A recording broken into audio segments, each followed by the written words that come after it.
They were surrounded on land and on sea, and it looked like it was going to be the end of our Revolutionary War. But the meteorologic records, which are still available today, demonstrate that that evening a very strange, dense fog fell over the area. It lasted through the night and into the next day, providing cover for Washington so that they could escape. Now, some people want to say that's a coincidence. I don't think that that's a coincidence. I think God has been involved from the beginning because our founders honored God. A lot of people who want to rewrite our history try to tell you that our founders didn't believe in God. All you have to do is go back and look at their writings. And I think you'll be very convinced that they very much did believe in God. And then you have all of the people talking about separation of church and state. You'll never hear that coming out of Vice President Pence's mouth. Separation of church and state is not in the U.S. Constitution. It is not there, nowhere. And there was a Supreme Court ruling a few decades ago where it was mentioned, but only in the context that the state should not rule the church and the church should not rule the state. That's all it meant. It didn't mean that people who work in government cannot speak and act upon their faith. And when Alexis de Tocqueville came to America to study it, because Americans were doing so well, this young fledgling nation, and no one could explain it, and he said, I'm going to go there and I'm going to study them in depth.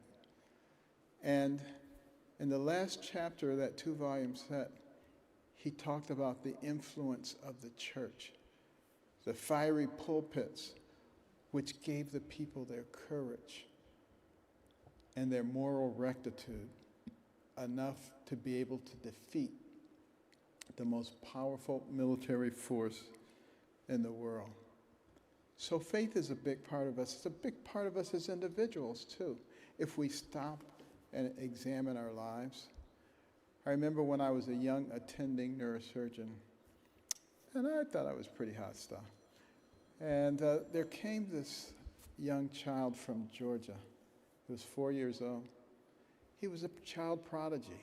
At age 2, he was already quoting Bible verses. But when he was 4, he started stumbling, he started slobbering, he had double vision.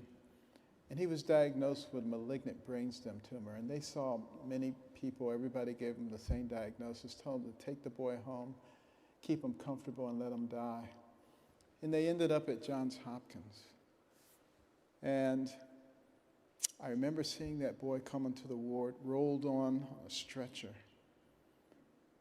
And his eyes were looking in different directions, foaming at the mouth, barely moving, barely breathing. I was saying, what am I supposed to do with him? I looked at the CAT scan. There was this big, ugly brainstem tumor. And the parents said, Doctor, we were directed here by God because we would find a Christian neurosurgeon who could heal our son. And I said, but this is a malignant brainstem tumor. There's nothing I or anyone else can do about this. And they said, but doctor, the Lord sent us here to see you. I said, okay, I'll tell you what. I said, let's do an MRI. MRIs were new at that time. I said, maybe it'll show something the CAT scan doesn't show. We did the MRI. All the neuroradiologists looked at it. They said, it's malignant brainstem tumor, nothing to do. I came back and told them. And they said, but doctor, the Lord. I said, okay. I said, look, 1 in 1,000 times the scans are wrong. So maybe this is some kind of inflammatory reaction. So I'll go in and I'll do a biopsy. And they said, oh, thank you, doctor, thank you. And I went in, and there was this big, ugly, grayish-red mask, and I took a frozen section biopsy, sent it off. It came back high-grade glioma, a very malignant tumor. And I took out as much as I dared until I started running across, vital structures. I said, I better stop. closed them up, went out to talk to the parents, and I said, unfortunately, it looks like it is what we thought. And only God knows how long a person is supposed to be here. Maybe he's already served his purpose, and we'll understand it better by and by, and all the things we tell people. And they said, thank you, doctor. But the Lord is going to heal our son.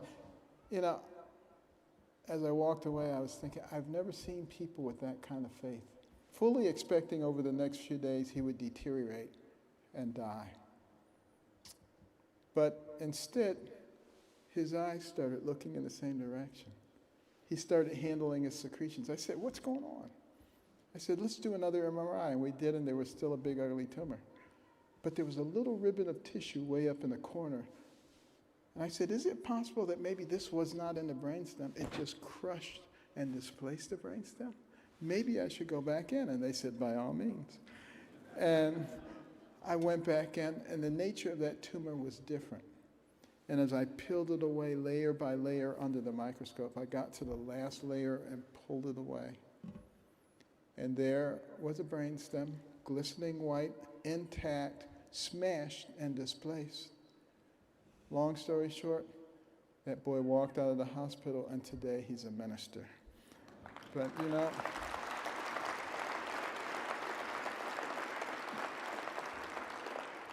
those are the kinds of things that build faith. And one of the oncologists told me after that, he said, Ben, I've always been an atheist. I'm not anymore. But the fact of the matter was really for me because I thought I was doing all this stuff. And I came to realize, as Vice President Pence fully realizes, that it is God, that he uses us as instruments if we are willing to allow him to use us. And Vice President Pence recognizes that the election that we're facing, it's not about Democrats or Republicans. It's about people who believe that this country is of, for, and by the people, and people who believe it's of, for, and by the government. And people who believe in our Judeo-Christian foundation, and those who think that that's a bunch of silliness.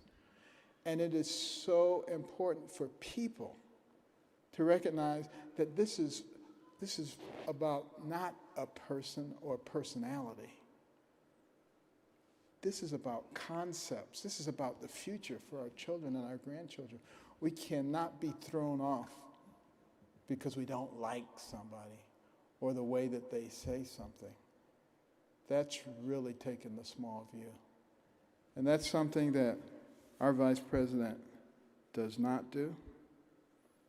He is a man who lives by godly principles of loving your fellow man, caring about your neighbor, developing your God-given talents to the utmost so that you become valuable to the people around you, having values and principles that govern his life.